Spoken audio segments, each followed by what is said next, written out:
पवित्र त्रित्व की महिमा और स्तुति सदा सर्वदा हो। मेरे प्रिय भाई बहनों, हम एक नए आराधना वर्ष में प्रवेश कर चुके हैं। इस आराधना वर्ष के सबसे पहले काल में, जिसे हम घोषणा काल कहते हैं, इस काल में हम विशेष रूप से प्रभु यीशु क्रिस्त के आगमन की घोषणा करते हैं और मानव पुत्र इस दुनिया में मानव अवतार में जन्म लेने के उस बड़े घटना की स्मरण भी करते हैं। संक्षेप में कहे तो हमारे प्रभु यीशु क्रिस्त के जन्मदिन के तैयारी का अवसर है ये। इस तैयारी के लिए विशेष रूप से माता कलीसिया हमें 25 दिन के उपवास के लिए आमंत्रित करता है।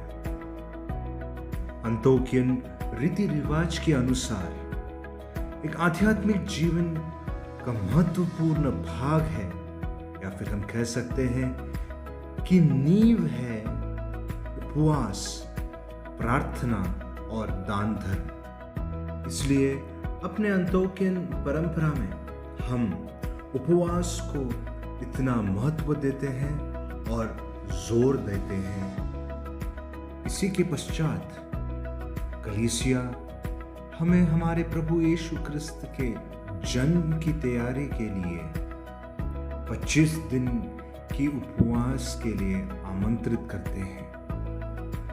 जिस प्रकार हमारे घर में किसी का जन्मदिन आता हो या फिर कुछ विशेष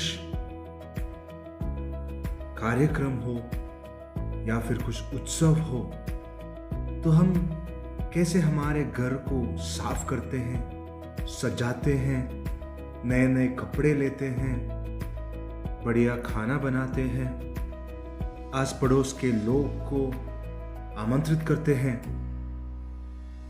इस सब के लिए हम कुछ दिन पहले ही इसका तैयारी शुरू कर देते हैं। ठीक उसी प्रकार हमारे रक्षक और हमारे तारण करने वाले प्रभु यीशु मसीह के जन्मदिन के लिए भी हमें तैयारी करने का एक अवसर मिला है इस 25 दिन के उपवास से। प्रभु यीशु क्रिस्त का जन्म एक गौशाले में हुआ था और वही गौशाले की तैयारी हमें आज भी करनी है। वो जगह बनाना है जहां यीशु मसीह जन्म ले सकता है। आज के इस युग में प्रभु यीशु मसीह हमारे हृदय में जन्म लेते हैं। हमारा हृदय बन जाता है गौशाले। इस गौशाले की तैयारी के लिए, अपने हृदय परिवर्तन के लिए दिया गया है यह 25 दिन का उपवास। उपवास, इस वाक्य का अर्थ क्या है? उपवास 2 शब्दों का मिलाप है, उप और वास।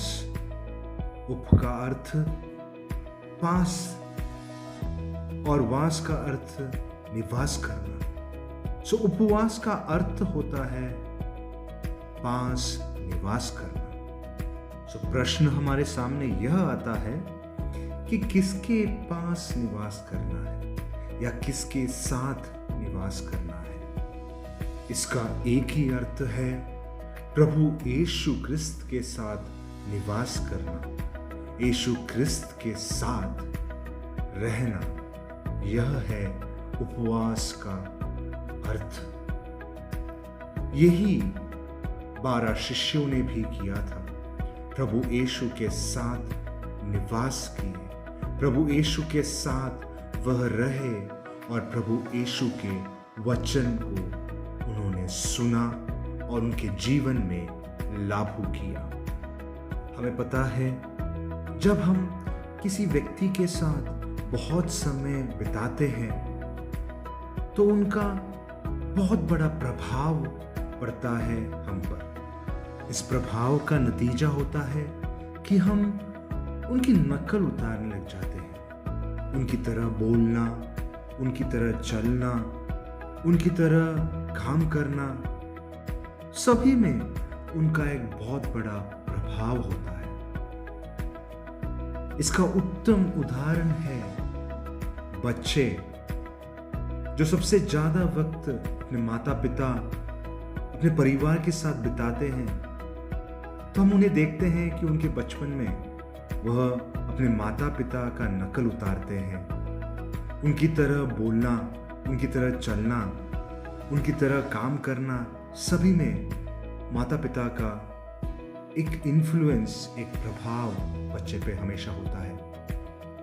उसी प्रकार हम ये भी देखते हैं कि हम जब युवा होते हैं तो हम किसकी आराधना करते हैं। कोई सुपरस्टार हो, कोई एक्टर हो, तो उनकी तरह कपड़े पहनना, उनकी तरह डायलॉग बोलना, सब में उनका एक प्रभाव हम पर पड़ता है।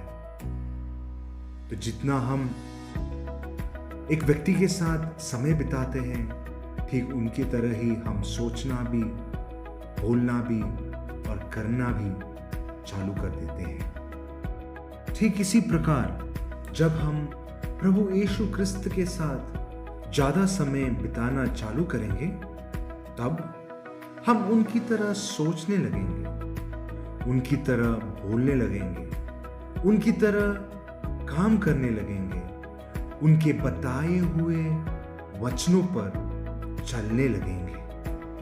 अब हमारे सामने आता है दूसरा प्रश्न कि हम कैसे प्रभु यीशु के साथ समय बिता सकते हैं, या फिर कैसे हम प्रभु यीशु का सानिध्य हमारे जीवन में महसूस कर सकते हैं।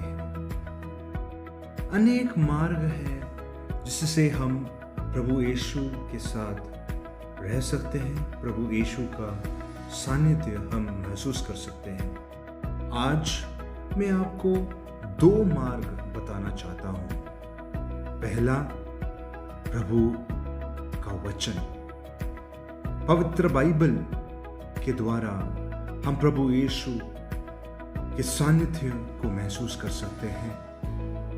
उनके बताए हुए वचन पर चलने पर हम प्रभु यीशु के साथ रहने लगते हैं।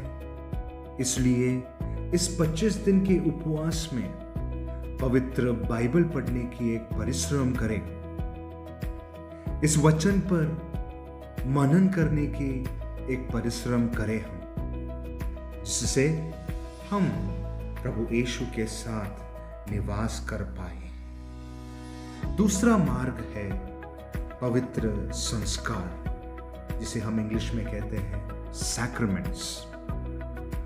इस पवित्र संस्कार में भाग लेते हुए हम प्रभु यीशु क्रिस्त के सानिध्य और सामीप्य को महसूस कर सकते हैं। विशेष रूप से पवित्र कुर्बाना में भाग लेते हुए, पवित्र कुर्बाना में हम पूर्ण रूप से भाग लेते हुए हम प्रभु यीशु के सानिध्य को महसूस कर सकते हैं।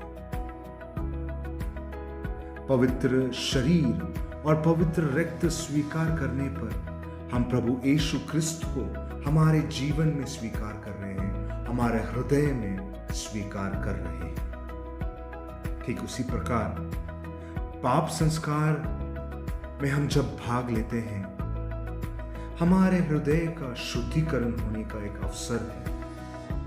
हमारे पूरे जीवन का शुद्धिकरण करने का एक अवसर है ये पाप संस्कार। उसमें भी भाग लेते हुए हम विशेष रूप से हमारे हृदय को तैयार कर रहे हैं प्रभु यीशु के जन्म के लिए। पवित्र बाइबल के पढ़ने और मनन करने से और पवित्र संस्कार में भाग लेने से, विशेष रूप से पवित्र कुर्बाना और पाप संस्कार में भाग लेने से, हम प्रभु यीशु क्रिस्त के साथ निवास कर रहे हैं, प्रभु यीशु क्रिस्त के साथ जीने, चालू करते हैं। इस 25 दिवस के उपवास में हम यह 2 मार्ग अपनाकर हम हमारे उपवास को ज्यादा अर्थ दें और इस उपवास के यथार्थ अर्थ में जीने की कृपा के लिए हम परिश्रम करें। विशेष रूप से हम मां मरियम की मध्यस्थता में इस कृपा की याचना करें। क्रिस्त में मेरे प्रिय भाई बहनों, प्रभु यीशु हमारे हृदय में जन्म लेने के लिए हम सभी प्रार्थना करें और इस 25 दिन के उपवास का पूर्ण लाभ उठाएं।